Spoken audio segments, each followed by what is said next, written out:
സ്വിറ്റ്സർലൻഡിലെ മഞ്ഞുമൂടിയ ദാവോസ് മലനിരകളിൽ ലോക സാമ്പത്തിക ഫോറം നടന്നുകൊണ്ടിരിക്കെ സമാന്തരമായി മറ്റൊരു വിസ്ഫോടനത്തിന് ലോകം സാക്ഷ്യം വഹിച്ചു.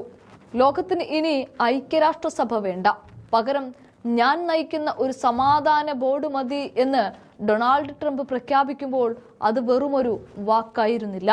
ബോർഡ് ഓഫ് പീസ് എന്ന പേരിൽ ഒരു അന്താരാഷ്ട്ര സംഘടന നിലവിൽ വന്നതായി വൈറ്റ് ഹൗസ് ഔദ്യോഗികമായി സ്ഥിരീകരിച്ചു കഴിയുകയായിരുന്നു. എന്നാൽ ഈ നീക്കം ലോക സമാധാനത്തിനാണോ അതോ ട്രംപിന്റെ വ്യക്തിപരമായ നേട്ടങ്ങൾക്കാണോ എന്ന ചോദ്യം ഉയരുമ്പോൾ ആദ്യഘട്ടത്തിൽ തന്നെ ട്രംപിന് ലഭിച്ചിരിക്കുന്നത് കനത്ത തിരിച്ചടിയാണ്.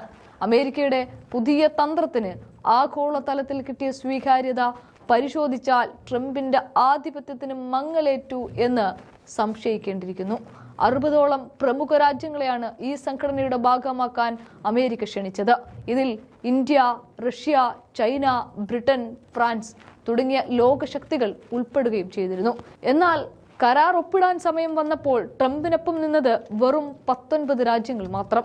അതായത് ക്ഷണിക്കപ്പെട്ടവരിൽ 1/3 താഴെ രാജ്യങ്ങൾ മാത്രം. Pakistan, Saudi Arabia, UAE, Qatar, Argentina തുടങ്ങിയ രാജ്യങ്ങൾ ഇതിൽ ഉൾപ്പെടുന്നു. ലോക സമാധാനത്തിന്റെ അപ്പോസ്തലനാകാൻ ശ്രമിച്ച ട്രംപിന് ഈ 19 രാജ്യങ്ങളുടെ പിന്തുണ വലിയൊരു തിരിച്ചടിയായിട്ടാണ് അന്താരാഷ്ട്ര മാധ്യമങ്ങൾ പോലും വിലയിരുത്തുന്നത്.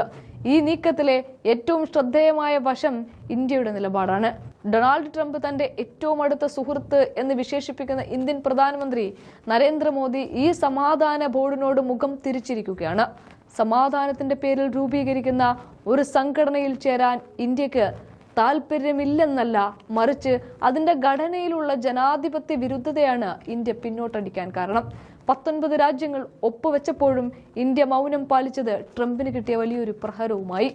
സുഹൃത്ത് ബന്ധം ഒരു വശത്ത് നിൽക്കുമ്പോഴും രാജ്യത്തിന്റെ പരമാധികാരത്തെയും നിലവിലുള്ള അന്താരാഷ്ട്ര നിയമങ്ങളെയും ബാധിക്കുന്ന ഒന്നിനോടും വിട്ടുവീഴ്ച വേണ്ടെന്ന ഉറച്ച നിലപാടാണ് ഇന്ത്യയുടേത്. എന്തുകൊണ്ടാണ് ഇത്രയധികം രാജ്യങ്ങൾ ഈ സംഘടനയിൽ നിന്നും വിട്ടുനിൽക്കുന്നത്? അതിന്റെ ഉത്തരം സംഘടനയ്ക്കുള്ളിൽ നിബന്ധനകളിൽ തന്നെയുണ്ട്. ഒന്നാമത്തത് അംഗത്വ ഫീസാണ്. ഈ ബോർഡിൽ അംഗമാകണം എങ്കിൽ ഓരോ രാജ്യവും $1 ബില്യൺ, ഏകദേശം 8300 കോടി രൂപ നൽകണം.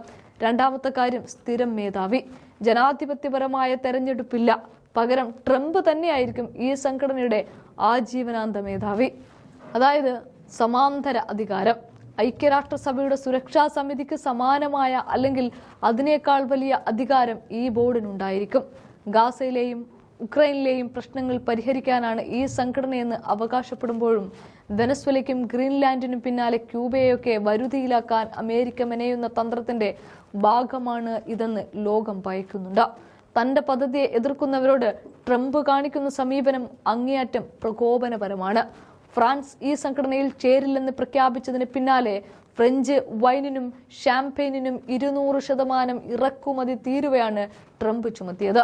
ഇത് കേവലം സാമ്പത്തിക നീക്കമല്ല, മറിച്ച് തന്റെ വഴിക്ക് വരാത്ത രാജ്യങ്ങളെ ശ്വാസം മുട്ടിക്കുമെന്ന ട്രംപിന്റെ മുന്നറിയിപ്പാണ്.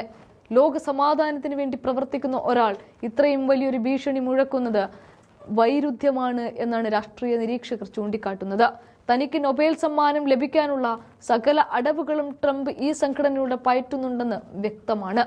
പാകിസ്ഥാൻ പ്രധാനമന്ത്രി ഷഹബാസ് ഷെരീഫ് അടക്കമുള്ളവർ ട്രംപിനെ വാനോളം പുകഴ്ത്തുമ്പോഴും ഇന്ത്യയെപ്പോലെയുള്ള രാജ്യങ്ങൾ കാണിക്കുന്ന ജാഗ്രത പ്രസക്തമാണ്. 60 രാജ്യങ്ങളിൽ 19 പേർ മാത്രം ഒപ്പുവെച്ചത് ട്രംപിന്റെ ആഗോള സ്വാധീനത്തിന്റെ പതനമായി കാണുന്നവരുണ്ട്. ലോക പോലീസ് ചമഞ്ഞ് ഇനി എത്ര കാലം അമേരിക്കയ്ക്ക് മുന്നോട്ടു പോകാനാകും?